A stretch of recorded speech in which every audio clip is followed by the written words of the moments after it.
ñu bëggoon wax rek ne lii nga xamante ne moom moo ñu fi dajale tey moom mooy maire Modou Fall muy lancé opération lu ñu tudde bu ñu tuddee un ASC une ASC un champ. ASC mooy association sportive et culturelle moom mooy maanaam ni ñu koy jàppee ci gox yi équipe yi xale yi di dajaloo pour di ko footballé ñooñu la ñuy woowee ASC yooyu ñu xamante ne moom la ñu nekk di def mu gis nag ne ci wàllu mbas mi nga xamante ne jot na fay jaar xale yu bare dañoo dellu si waat seen dëkk ndax ñi doon jàngi école te kii watul dellu si nañu bi ñu dellu see jamono gi ñu toog fii di yeewu di xool ñu ngi doon xool aussi lan la ñu war a mun a andi pour yokkal ko seen dëkk ndaw nag dafay am ndaw nag dooleem la am pour joxe ko xëy na waaye am na ñeneen ñoo xamante ne dinañ am xalaat bi et dinañ leen aussi dooleel ci wàllu koom-koom loolu moo tax nag bu ñu boolee loolu boole doole ndaw ji énergie bi boole itamit appui yi nga xamante ne moom la autorité yi di joxe yaakaar naa lu ñu yëngal mën nañ koo daan ci wàllu boobu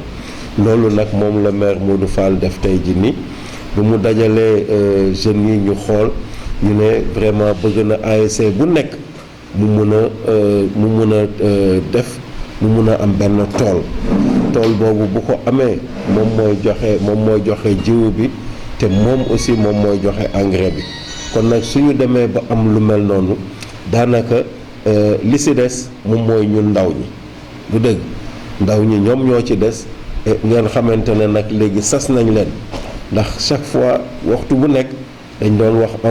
emploi lii nga xamante ne jot nañ koo gis suñ ko doxalee ba ki mën nañoo yóbbu fu gën a sore d'abord ci wàllu local bi wàllu gox bi nga xamante ne foofu la ñu nekk waaye itam dina mun a génne bu ñu jëlee génnee ko tamit ci niveau commune bi dina doon loo xamante ne luy yëkkati commune bi la tey fierté bu ñu mënoon am tey ñu mën a ñëw taxaw ne dañoo soxla nangam ñu ne dem leen kuul rek ñoom ñoo ko fa am loolu fierté lay doon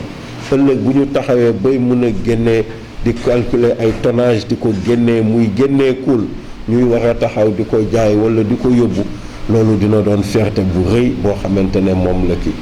projet yi tamit dina tax ñu mën a fixer la jeunesse ñu xam ne vraiment am na yenn activités yoo xamante ne mën nañ koo def au niveau local yeneen yi dañuy dem dans les grands centres xëy na coono bi ñuy daj pour mun a am ñaar téeméer par bés xëy na buñ ko dajoon fii dinañu am lu ko ëpp te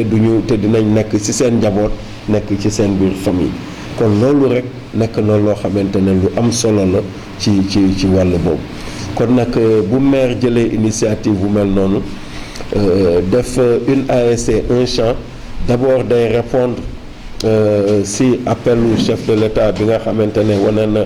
les maires que war nañu jàppale vraiment les populations par rapport ak pandémie bi nga xam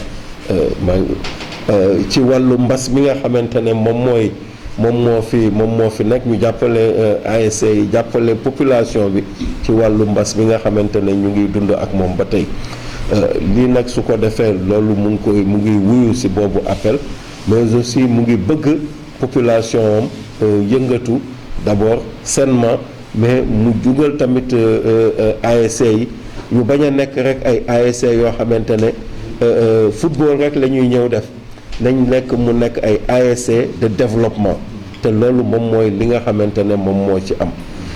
ASC de développement parce que da ngay gis yeneen ASC yi suñ ñëwee ñu ne nawetaan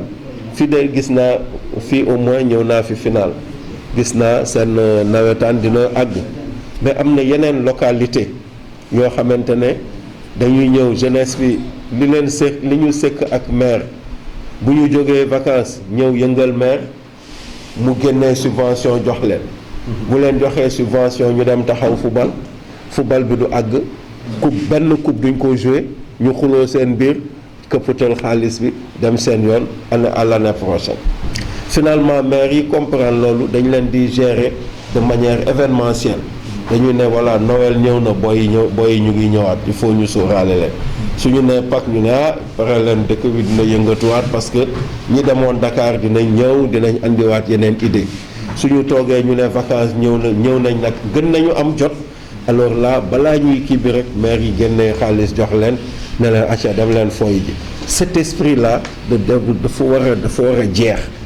dafa war a jeex vous devez être parmi les décideurs vous devez être parmi de ceux qui veulent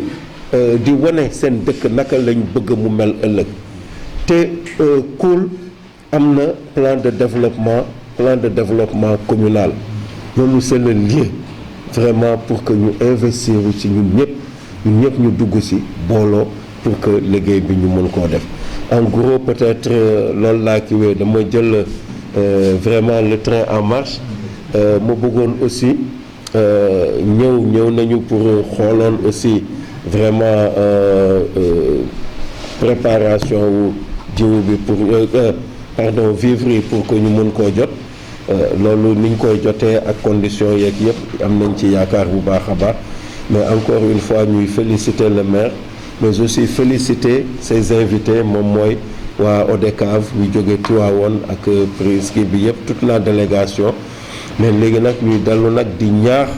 les ASC pour que vraiment initiative bi nga xamante ne maire jël na ko ñu fexe ba mu bañ a nax saay am nañ ci yaakaar bu baax a baax nag eu égard à ce qu'on a vu par rapport à la jeunesse de Koul ni nga xamante ne ñu ngi koy yëngatu am nañ yaakaar ne xëy na lii ñuy toog di ko def bu ñu dellu si waatee fii dinañu am possibilité dem di visiter ay champs ñu ne ñu kii ASC diw c'est ça vraiment le challenge bi nga xamante ne moom lañ le défi qui vous est lancé cette année parce que ren comme waxaguñu ay nawetaan waxaguñu kii bi ni nawetaan bi na nekk ci terrain bi na nekk ci tool yi pour que vraiment ñu gis équipe bi gën a xarañ équipe bi gën a am disponibilité équipe bi gën a am production vraiment loolu maire nar koo jox coupe comme l'a si bien dit le président de kii et je serai très honoré de porter cette coupe là bés boobu